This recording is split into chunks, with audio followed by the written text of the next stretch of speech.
How's it going, everyone? Thank you for being here. If you're not high enough already from the psychedelic trip, maybe we got something crazier going on now. Just talking about Bitcoin and what powers Bitcoin specifically.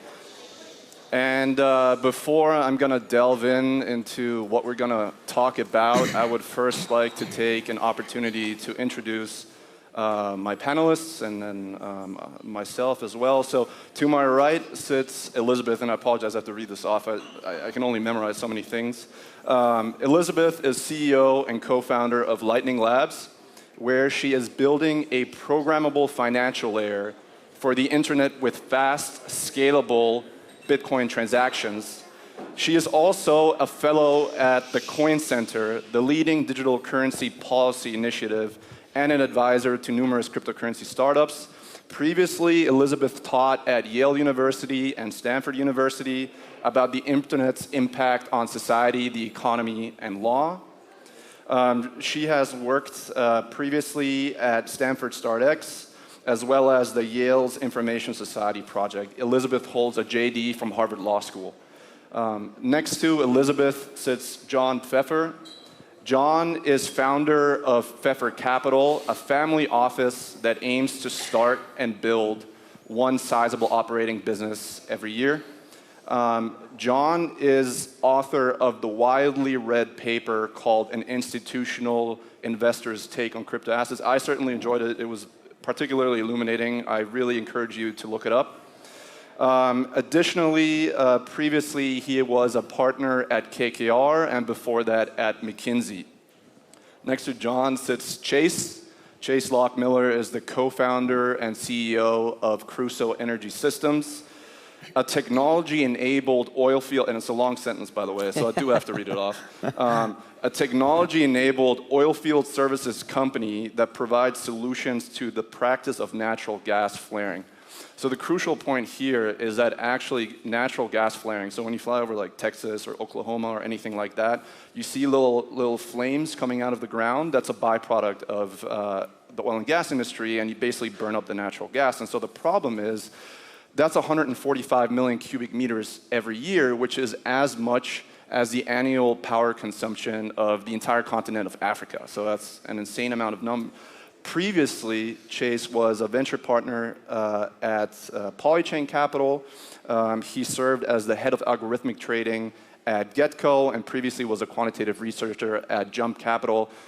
He holds bachelor's degrees in mathematics and physics from MIT and as well a master's degree in computer science with a focus on AI from Stanford University. And just quickly on me, I'm Alex. I'm the founder of Layer 1. Layer 1's a vertically integrated Bitcoin mining company. Like Chase, I also went to Stanford. I hold 2 degrees in mathematics and philosophy. And less about me, let's talk about what we're actually here about. So we're about to talk about Bitcoin. So what does powering Bitcoin mean? Really is 3 points, 3 paradigms that we're experiencing. There's been a lot of talks about the energy industry here, about digitalism, about the internet, all these different trends that are coming together, and there's really 3 trends that are particularly meaningful. One is, in this 3rd decade of the 21st century, we're living in a society whose bedrock is bits, not atoms. Right? We think about a society that is based on the internet, native to the digitalism and so forth, and obviously that brings with it a lot of stuff that is very different from how things were previously. The second event that is more recent is what is going on in the financial markets and the financial systems. Effectively, we now live, as of a few years ago, in a time of negative interest rates, in a time of government budget deficits, and now precisely in a time where central banks are thinking about debasing your local fiat currency in order to inflate away the debt that have accumulated. And then thirdly, we live in a time of government-subsidized overproduction of renewable energy, catalyzed by populism and extremists and so forth. You know, think of the Greta Thunbergs of the world. They're driving a real force in the market. Has pros and cons. In any case, why am I talking about these 3 things? Well, because they're economic activity. And by definition, money is the superset of economic activity in the world. It touches every aspect of your life. And now we're talking about Bitcoin, which is really challenging the notion of what money is and what your definition of money is. Because it's not the money in your wallet or the numbers on your bank account or anything like that. How do you ascribe value to something that is purely digital? So 3 questions I would like this panel really to answer, which is 1, in this new paradigm, why does Bitcoin have a purpose?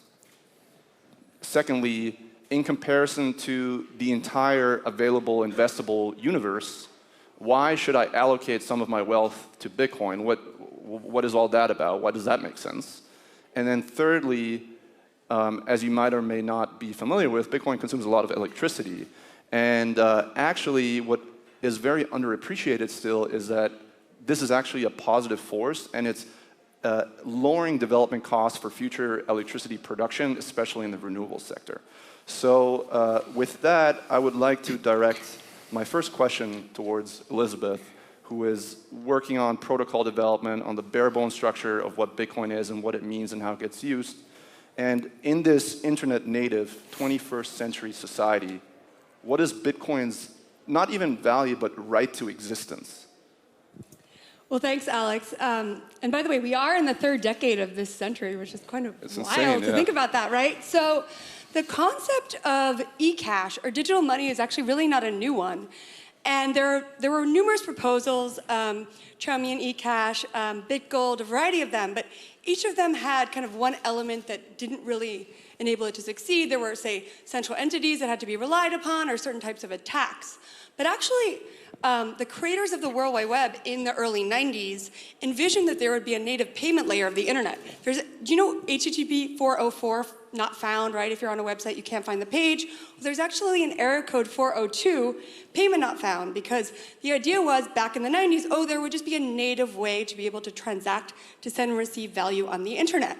Well, it turns out it actually took a little while longer, but in late 2008, Satoshi Nakamoto, we still actually do not know who the author and creator of Bitcoin is, released a paper, and then 3rd January 2009... Well, some people claim to be Nakamoto, I guess. Right? Yeah. We are all it's Satoshi, me, by the way. Sorry, except for the people that claim to be Satoshi. So 3rd January 2009, Bitcoin launched. The Genesis block of Bitcoin actually had a very ideologically oriented statement, Chancellor on the brink of second bailout for banks. So the creator of Bitcoin was very kind of up in arms about the financial crisis, it seems, and was unhappy with the bank bailouts that were occurring. So this was actually a really interesting time in history, because we saw the financial crisis coming, and then Bitcoin, which has only 21 million coins will ever be created. Interestingly, there are also a lot of lost coins, which actually just mean that everyone else's coins are worth more. So there's a fixed supply, which is very different from a lot of currencies that we do have out today. So the way that I see it in terms of its purpose and right to exist, we are in this 3rd decade of the 21st century. Internet money is a very native concept to, especially younger generations that have grown up with the internet. But why is it so difficult? Right now, I can send anybody a photo in any application, right? Twitter, email, SMS, whatever. But in order to send value, to send money, it's actually really difficult. I come from the US. We still use paper checks in my country. I find that wild. That we still give people pieces of paper, right? We have an ACH system in the US, a transaction system. It takes 3 or maybe 5 days if there's a holiday. Things are very inefficient. I know things are a little bit more efficient here. My credit card recently was compromised, right? All of these things that in this decade should not really be as feasible, but they're still happening. So to me, Bitcoin's purpose is to be an internet native transaction mechanism, currency, and also store of value, which I know we'll hear about from John. Yeah, thank you for that, Elizabeth. That was touched upon a lot. Assuming I buy the thesis that, okay, Bitcoin as a technology, it's interesting, and it has certain properties that are unique from a technological perspective versus available other attributes. However, Bitcoin also has a price to it, and it has a monetary premium as a consequence of that. So, John, I'd love for you to talk a little bit about the investment case behind Bitcoin. If you think the technology works and you compare it to what other assets and asset classes there are available, what is the point behind Bitcoin and why is it different? Why does it make sense from a portfolio allocation perspective to have exposure? Sure. So maybe just some context. So I run my family office and don't invest other people's money. And I think that's an important thing to think about because I'm neither investing other people's money nor trying to sell something nor a technologist. I come at this purely from the perspective of how should we structure our own portfolio. And this actually came into our portfolio through our venture activities, and it was simply something that looked to us like another venture investment at the very beginning. And could you dig in on that a little bit? Like comparison to why is Bitcoin a startup for you? Right. So I'll tell you what I think it is. I think it's sort of a Series B venture that aspires to be digital gold. It's not digital gold yet. And if it were, it would be worth 1 or 2 orders of magnitude more, and the opportunity would have already been played out.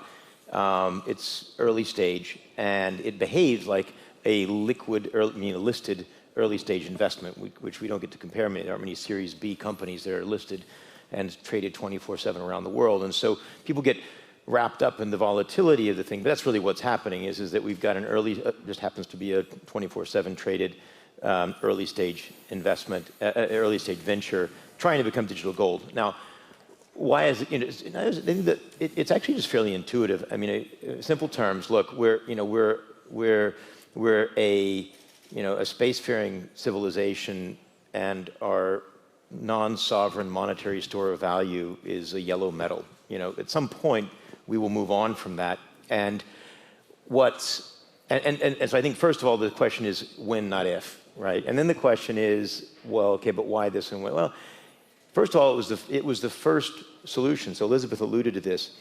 I think there's a lot of misapprehension in this, of sort of the general public and even inside the space about this technology. And people, blockchain is just an inefficient way to structure a database, right? I think it was first published in 1991, an academic paper.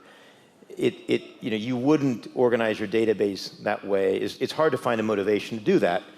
And I should just mention that money, is fundamentally just a ledger, i.e. a database of who owes what to whom, right? And that's why when we talk about a database, that's relevant to money. So blockchain by itself is an interesting thing here. The really interesting thing was what Satoshi figured out in 2008 is how to create a database that's truly decentralized where you don't have to trust, where no one who's using it needs to trust anyone else who's using it, right? There's no intermediary, and it's assumed that everybody is adversarial. That was really a hard problem to solve. Now, it also turns out that solution is necessarily costly. And that's just how it is. It does require a certain level of cost to create the incentives and the penalties to make this thing trustless, right? And that's really important that it's trustless because that is why it could actually become, for the first time, it was the first candidate to become digital gold, unlike some of the prior experiments that sort of missed key parts. So that's already very important, is here we have, there were many MySpaces before Bitcoin. Bitcoin is the first one to solve. That's the common criticism, right? Bitcoin's the MySpace of cryptocurrencies and so forth. Bitcoin's the one that solved this, right? And it solved it first, and now it has tremendous path dependence because of the level of adoption, right? That gives it a much higher probability than other. That this is going to be the one that everyone will reach a consensus around being digital gold, and which is still uncertain, and if it were certain, it wouldn't be worth what it's worth today. It'd be worth a lot more. But the point being, that was the key innovation, and if decentralizing something, eliminating the intermediaries it can be solved, but that solution is costly. I think one of the implications is actually, and this is more of a comment on the broader kind of blockchain space, it's unlikely that there will be actually, in my opinion, many use cases where it's going to be worth the expense. And I suspect in time, this space will collapse back into the vast majority of use cases, if not pretty much all of them, except for store value money, will collapse back into trusting someone, trusting an intermediary, and it will probably boil down very possibly to store value money really being the thing where it's kind of worth it for society to maintain this thing. Can you explain that for a second? Because not everybody might know the difference, store value and so forth. So money, classically has three functions: store value, means of exchange, and unit of account. And it can be all three of these things are actually a subset. I mean, classically, society assigns a monetary premium to gold. It's not a means of exchange, nor is it a unit of account, right? We don't measure prices in terms of gold, nor do we actually kind of run around shaving off bits of gold to one another.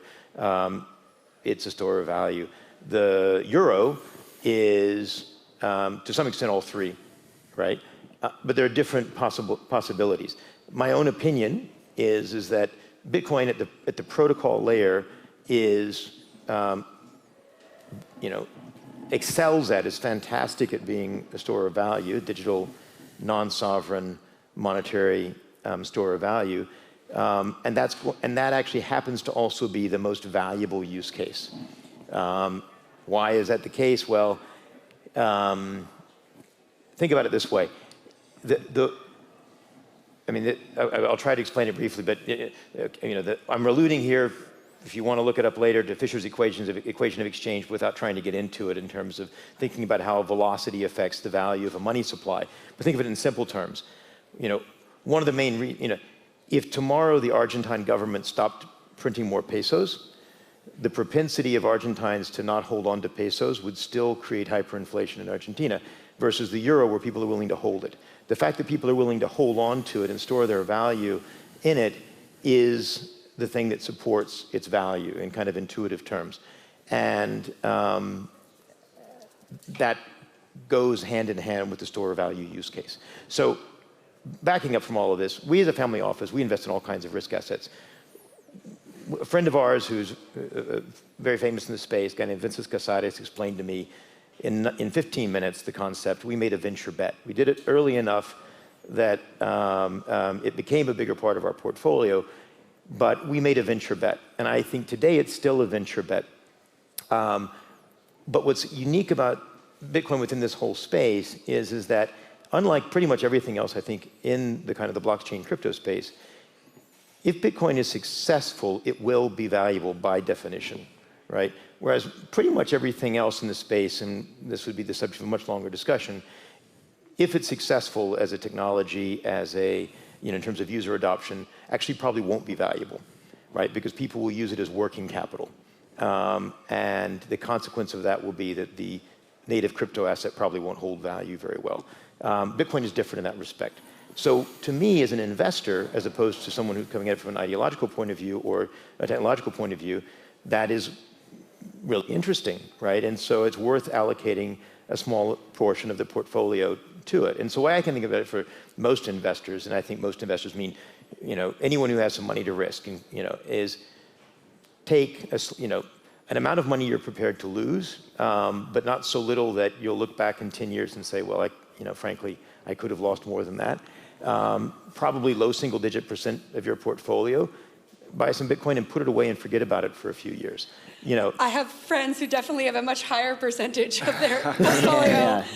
High double digits. I'm also addressing that to kind of a general public because, I've come to know far more about this than I probably wanted to and should.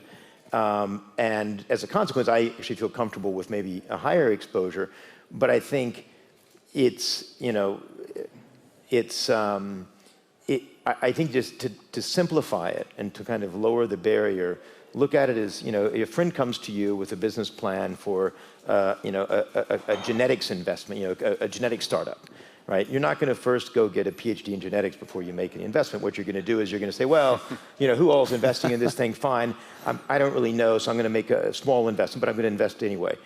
Approach it the same way, it would be my approach. And also I would say, for the things I mentioned earlier, within this space, I think there's actually I think this technology is uniquely bad generally at capturing value for the investor. It just so happens that this one use case that Bitcoin is focused on, store of value money, is the exception. And that's why I think that it's sensible for a normal investor, who invests in all kinds of things, to have some, but also just to focus on Bitcoin as opposed to, a broad investment in the space and a bunch of other things, which is what we've done, right, over time. And I would say we started out, not knowing and doing a bit of, typical venture spray and pray, and as we learned more and more, came to that conclusion. That's what I would kind of skip to. But I think it's a sensible part of a portfolio. And also from a generational standpoint, the millennial generation and those that are even younger, the concept of an internet native currency or store of value just makes so much sense to us. So if you look, for example, Schwab recently had a report on millennial investment. You had kind of Amazon, Apple, Facebook, Tesla, and then GBTC, which is a Bitcoin financial product, was the 5th most popular investment at Schwab for the millennial generation. Crazy. So the way that I think about it is, for me, I see Bitcoin as a millennial retirement account because we grew up in an era of the financial crisis, of not necessarily trusting institutions. I talked to people, that are in college.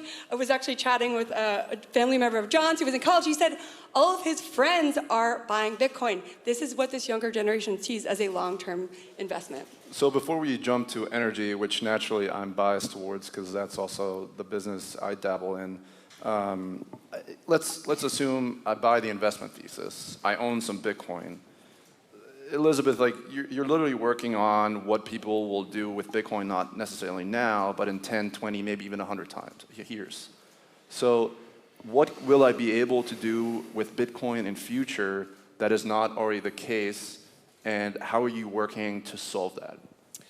So my company, Lightning Labs, is creating a layer on top of Bitcoin. I was recently explaining what this means. It's for transactions, so you can have instant high-volume transacting off the blockchain. And I said it's kind of like the Visa network for Bitcoin, but you don't have to trust Visa. And the person said, oh, so it's Visa without Visa.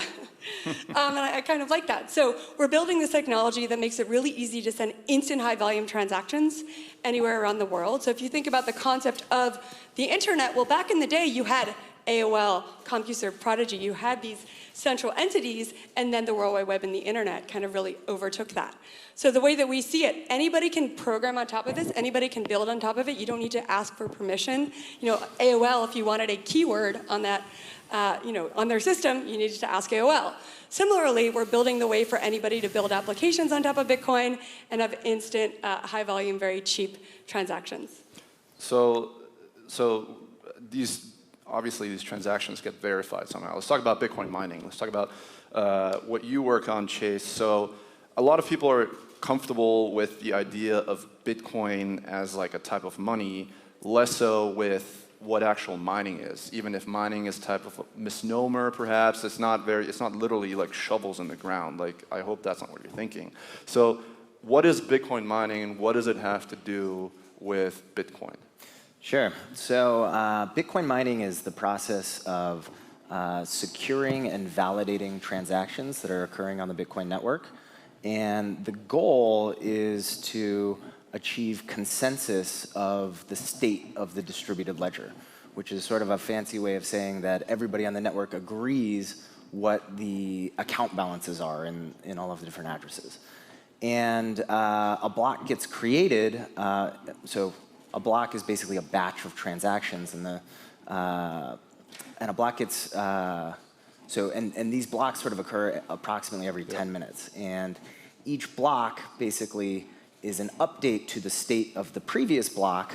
So the blocks inherently are kind of chained together, which is why it's called the blockchain. And a block gets created when the miners, which are basically computer nodes on the network, solve this complex and computationally intensive mathematical puzzle. And because it's computationally intensive, it's also very energy intensive. And what's in it for them? Well, the miners are rewarded. If you're the first person to find that solution to that mathematical puzzle, you actually get rewarded with both transaction fees of the transactions occurring on the block, as well as newly minted Bitcoin, what's called the block reward. And that reward is really, really powerful because it creates a monetary incentive for people to participate in this network. And it creates competition for people to participate in the network, and that competition creates security. So this goes back to John's point about it being a trustless network.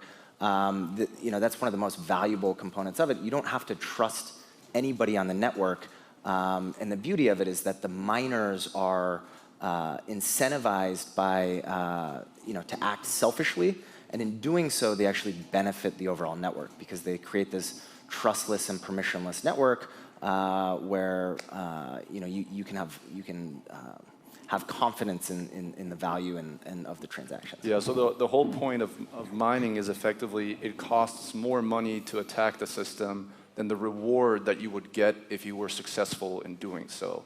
This asymmetry is what is substantiated by what Chase just explained. And so I'd love for you to dig in a little bit more about the electricity use, because you hear crazy theories about Bitcoin consuming as much as Austria or Portugal or, I don't know, Jamie Dimon's like elevator on a good Tuesday or something like that, right? Effectively, and the second criticism is that effectively it's electricity that could have been dedicated somewhere else.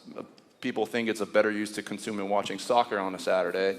And then thirdly, effectively, the notion of energy waste in the context of renewables, but also what you work on. So what is the impact that Bitcoin is driving on the energy industry right now in terms of what you're doing, and how is that going to look like in future? Sure. So just taking a quick step back, and we'll kind of walk through the history. So Bitcoin mining, inherently what you're trying to do is you're competing to provide the most efficient computation on the network. And if you can provide computation more efficiently to the network, you can own a bigger share of the overall computation, which will earn you a greater percentage of the block reward.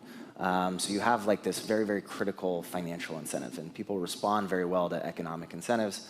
There's two ways to really become more efficient. One is on the computation side. Originally Bitcoin was mined by hobbyists on the CPUs of their laptops or of their desktops, and that people quickly learned that you could more efficiently use the graphics card. So people started using the GPUs, and as Bitcoin began to rise, someone decided to make an investment in developing an application-specific integrated circuit, which is basically a chip that's ultra specialized to just do the SHA-256 hashing. I call it a dumb computation. genius chip. It can only do one thing really well, but nothing else. Yeah. Never mind. And then as that space has evolved, it's been all about trying to get more efficient ASICs. We went from 55 nanometer generation down to 28, down to 16, down to 10, down to 8, now at sort of 7 nanometer chips. And sort of as Moore's law is slowing, the efficiency gains from improvements in the chip side are slowing as well. So where else can people go to sort of compete? The main input to operating those chips really is electricity and power cost. So people have been very innovative in trying to find unique sources of power that are very cheap. In China, you have the Three Gorges Dam, which is this 22 gigawatt dam that has a massive excess of power supply, particularly in the rainy season. So you have all these people that actually operate these mining computers during the rainy season using hydroelectric power, and then when sort of the water dries up, they actually ship them up to Chengdu, and they utilize coal power. But different people have looked at very other interesting, innovative solutions, whether it's geothermal power in Iceland, or what my company Crusoe does is actually we utilize wasted natural gas from the oil production process, where during the oil production process, when you don't have access to a pipeline, you can still transport the oil effectively to a refinery via a truck. But the gas, because it's a gas, you can't move it, and this creates a problem for oil companies where they're stuck in a state where they actually just set the gas on fire. This process is called flaring. 145 billion cubic meters get flared annually. I don't even know. I can't even imagine how much that is. Yeah. So as you mentioned, it's enough. It's enough to power the whole continent of Africa. So it's like billions That's how much of gets people wasted, worth of by the way. power. Yeah. And so Bitcoin provides this interesting, unique. It provides this unique value where you can actually utilize otherwise wasted power, right? So runoff power, whether it's this excess hydroelectric power or excess solar power that gets created during the day. In our case, we're making use of excess flared gas, and we're able to take this very energy-hungry computation and bring it directly to the source where the energy is getting created. And we're able to solve one problem for the oil company, and we're able to dramatically reduce their emissions profile and sort of the emissions footprint of the oil production process. And two, we're able to sort of add this very competitively priced security to the Bitcoin network, and we're able to secure transactions. So.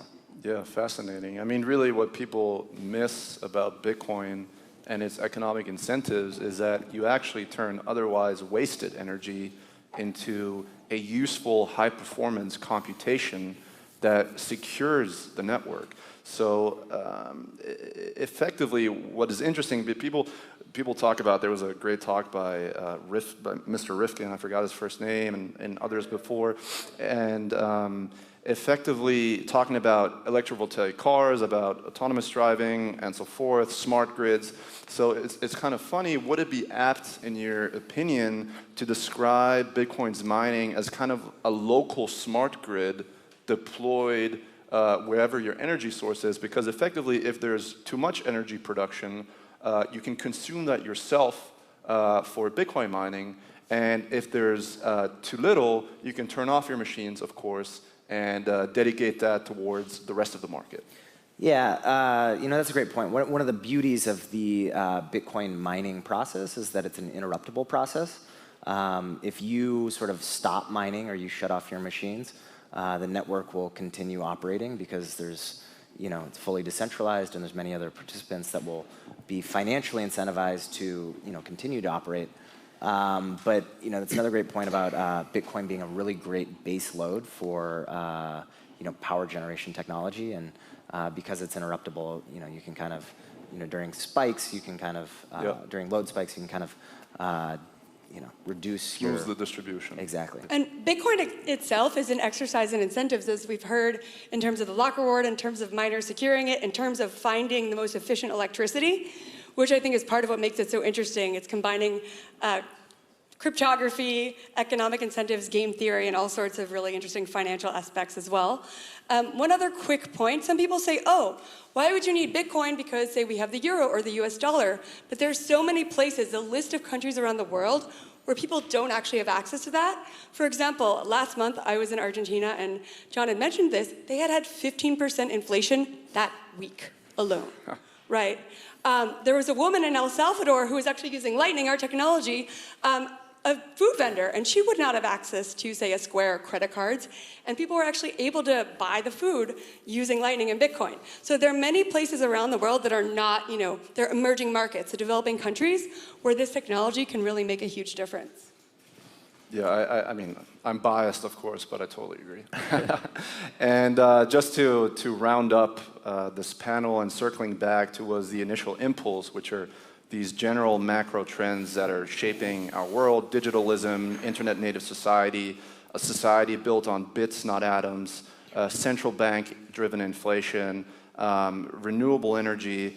I'd like to direct this question at each one of you, which is, in this third decade of the 21st century, what do you believe will be the most important catalyst to power Bitcoin, pun intended? Quickly. Quick sentence. For me, I think programmable internet money. There's so much that can be done. If you look at the World Wide Web and how the internet evolved, people didn't even imagine what would have happened and what you could have built on the internet. We have my friend Jimmy Wales here in the room. Wikipedia I mean, an encyclopedia that anyone can edit, that's amazing. So I'm really excited to see what people build on top of internet programmable money like Lightning and Bitcoin. I mean, as an investor, I think the most important thing that Bitcoin will do to respond to my goal, which is that, number go up, is that it keeps producing blocks every 10 minutes or so without stopping. No, I think there's a natural convergence on this as long as it just keeps doing what it's doing over time. Chase? To me, I think the thing that's really going to drive adoption is, a lot of the geopolitical tensions that, I feel like that are going on right now. It pushes people to look at,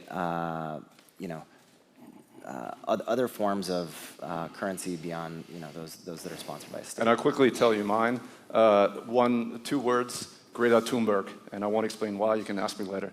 Thank you very much.